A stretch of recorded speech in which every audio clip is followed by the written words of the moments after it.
70 वापस लाऊंगा, लोगों को 12 सिलेंडर हर महीने दे दूंगा, लोगों को बिजली फ्री दे दूंगा। कैसे? मैं रूहुल्लाह मेहदी जी का बड़ा खैरख्वाह हूं, फैन हूं। औज़ु बिल्लाहि मिनश शैतानिर रजीम, बिस्मिल्लाहिर रहमानिर रहीम। मैं Hamid Rakar, JKPSC youth spokesperson, आप सब लोगों को बहुत बहुत शुक्रगुजार हूँ कि आप शॉर्ट नोटिस पे यहाँ आए और बहुत मुद्दत के बाद आपसे मुलाकात हुई। आज इस प्रेस कॉन्फ्रेंस का एजेंडा ये है कि हम miss governance of national conference government पे बात करें। हम यूथ रिलेटेड इश्यूज जो हमारे जवान हर रोज़ फेस कर रहे हैं और जो लोकल इश्यूज पटन के हैं उन पे हम बात करेंगे। पहले हम बात करेंगे जो miss governance of national conference government.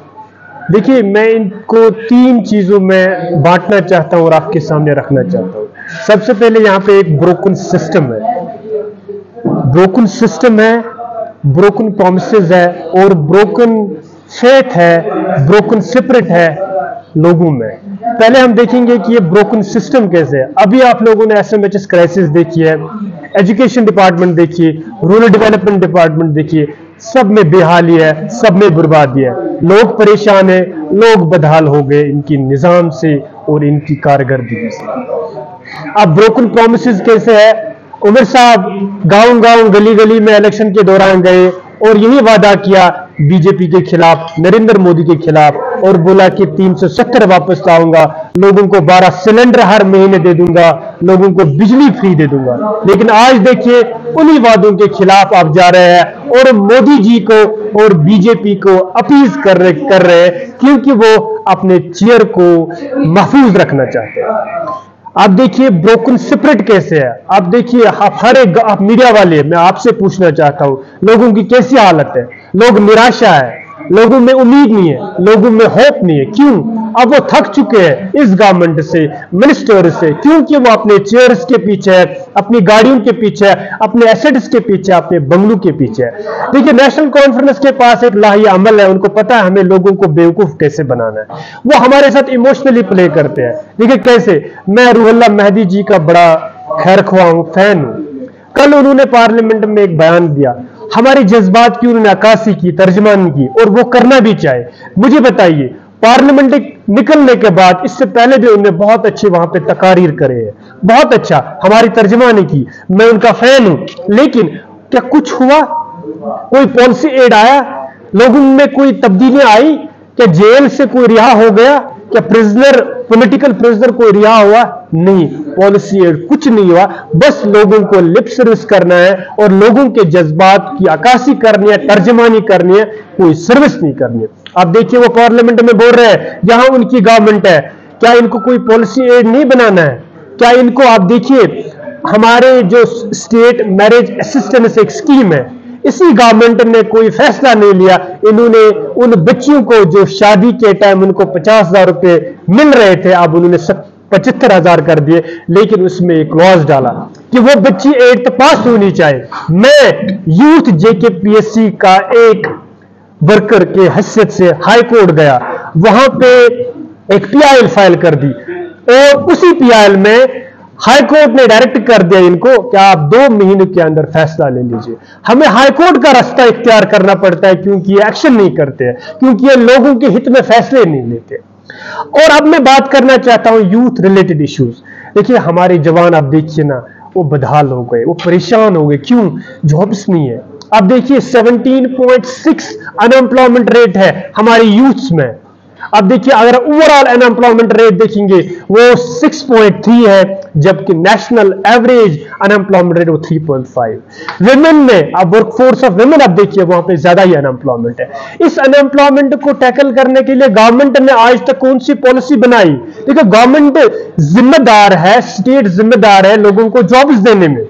3 तरीके हैं, या वो प्राइवेट इन्वेस्टमेंट लाए, पब्लिक इन्वेस्टमेंट लाए, या वो एंटरप्रेन्योरशिप करे।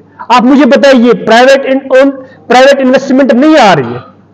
अगर नहीं आ रही है तो पब्लिक इन्वेस्टमेंट क्यों नहीं कर रहे हैं? एंटरप्रेन्योरशिप क्यों नहीं कर रहे हैं? आप देखिए, यहां पे DIC है, PMAG स्कीम्स है, वहां से लोग जाते हैं, फिर बैंक उनको पैसे नहीं देते हैं।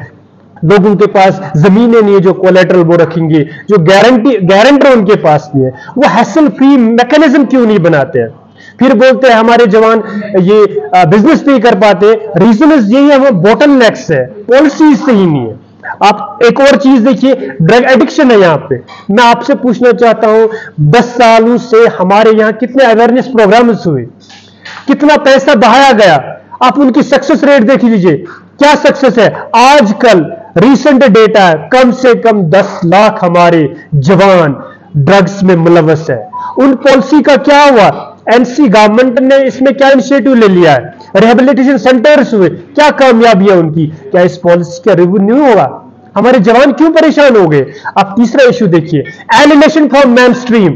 अभी रूहुल्लाह जी जो पार्लियामेंट में बता रहे हैं, मैं उसका हामी, उसके साथ खड़ा हूं, क्योंकि हम नहीं चाहते हमारे जवानों की पकड़ दकड़ हो, मारदाड़ हो, सीआईडी वेरिफिकेशन हो, उनको जॉब्स ना हो। हम उनके साथ है। अब जवान प्रोटेस्ट भी नहीं कर सकते, यहां डेमोक्रेसी नहीं है, उनके लिए फ्री माहौल ही नहीं है। करे तो क्या करे? Government of Jammu and Kashmir को चाहिए कि वो एक पॉलिसी बनाए, रूहुल्लाह महदी जी उसको प्रेजेंट करे पार्लियामेंट में और बोले गवर्नमेंट को कि हमारी तरफ से ये पॉलिसी है, जो ये यूथ एलिमिनेट कर रहे हो आप हमारे जम्मू एंड कश्मीर को, वो बचाइए। अगर कहीं भी कोई एपिसोड हो रहा है तो जो जवान पंजाब में होता है, जो कर्नाटक में होता है, उस पर अटैक्स होते हैं, जो शॉल बेचने वाला हो उस पर अटैक्स होते हैं, क्योंकि गवर्नमेंट की कोई पॉलिसी नहीं है। एक पार्लियामेंट में तकरीर करने से हमारे जवान नहीं बच जाए। ये मेरा मुतालबा भी है, डिमांड भी और गुजारिश भी इस गवर्नमेंट से, हमारे जवानों को बचाइए। तीसरा, जो लोकल इश्यूज पटन के, हम पटन के हैं, हमारे यहां मसाइल बहुत है। हमारे यहां लोकल एमएलए बड़े वादे किए, उन्होंने अपने सेपरेट मैनिफेस्टो पटन में जारी किया। उन्होंने बोला कि एसडीएच पटन को मैं अपग्रेड करूंगा। मैं आपको बताना चाहता हूं, क्या वो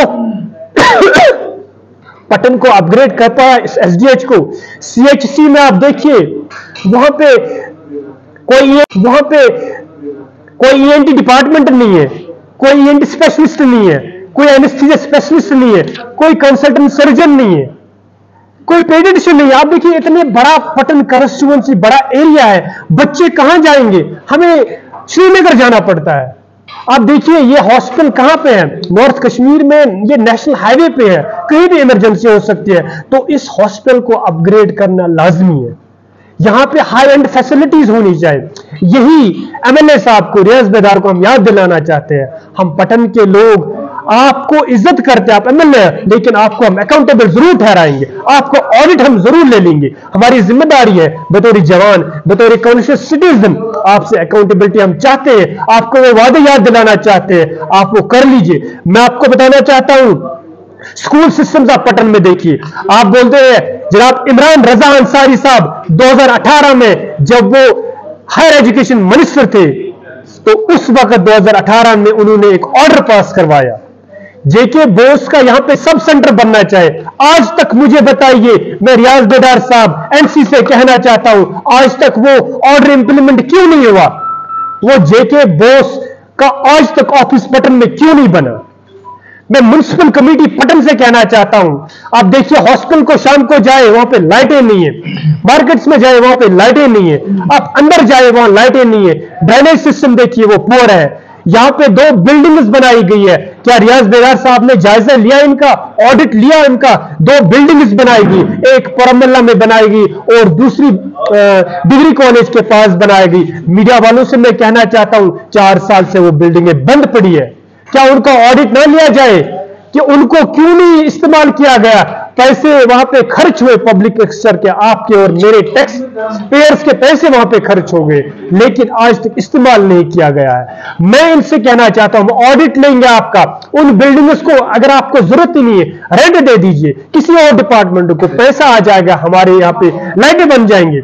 आप देखिए मार्केट में फाउंटेन है, मार्केट में उन्होंने एलईडी लगाई है, एलसीडी लगाया, यूजलेस है, डिसफंक्शनल है, क्यों नहीं काम हो रहा है? सो ये पटन के बहरान से हम गुजर रहे हैं, ये मिस गवर्नेंस है। पटन जो एमएलए है एज एन इंस्टीट्यूट, मैं उससे सवाल पूछ रहा हूं, या जो हमारे नेशनल कॉन्फ्रेंस की गवर्नमेंट है, उनका जो ये मिस गवर्नेंस की वजह से हमारे लोग परेशान हैं, हमारे जवान बदहाल हो गए हैं। मैं इस गवर्नमेंट को आज यही कहना चाहता हूं, आपके लिए ये है, या ओन कर दीजिए या फेस कर दीजिए ये प्रॉब्लम्स, या छोड़ दीजिए। अगर आपको नहीं करना आता है ये मुझे बता दीजिए। आप और मुझे पता है इस वक्त ड्यूअल सिस्टम ऑफ गवर्नेंस है, कुछ पावर्स, कुछ पोर्टफोलियोज एलजी साहब के पास है, लेकिन बहुत सारे पोर्टफोलियोज कैबिनेट के पास है जो इलेक्टेड गवर्नमेंट है। जो चीजें नहीं कर पाते और ये लोगों को बोलते हमारे पास पावर नहीं है। आप मुझे बताइए, अपने लिए गाड़ियां लाना, अपने जो इर्द गिर्द लोग हैं उनको एंगेज करवाना। आप रिसेंटली आपने देखा सोशल मीडिया में जो एक जगह के एमएलए है उन्होंने ऑर्डर निकाला, फलाने लोगों को आप एडजस्ट कर लीजिए, उनको अकोमोडेट कर लेंगे। लेकिन मेरा वो जवान जो क्रिकेट खेल रहा है ग्राउंड्स में और अपना यूथफुल जो उसकी उम्र का है जाया कर रहा है, ड्रग एडिक्शन का क्या यही हाल है कि बच्चों को बोलेंगे आप स्पोर्ट्स खेलो, स्पोर्ट्स खेलो? यही सबसे बड़ी प्रॉब्लम है मेरे समाज की। मैं आपके जरिए अपने जवानों से यही पूछना चाहता हूं, अपनी जिंदगी का जो प्राइम यूथ है वो क्रिकेट पे जाया मत करो। खेलो, आप अच्छा खेलो, लेकिन एंटरप्रेन्योरशिप करो, वो काम करो जहां से आप पैसे कमाओगे।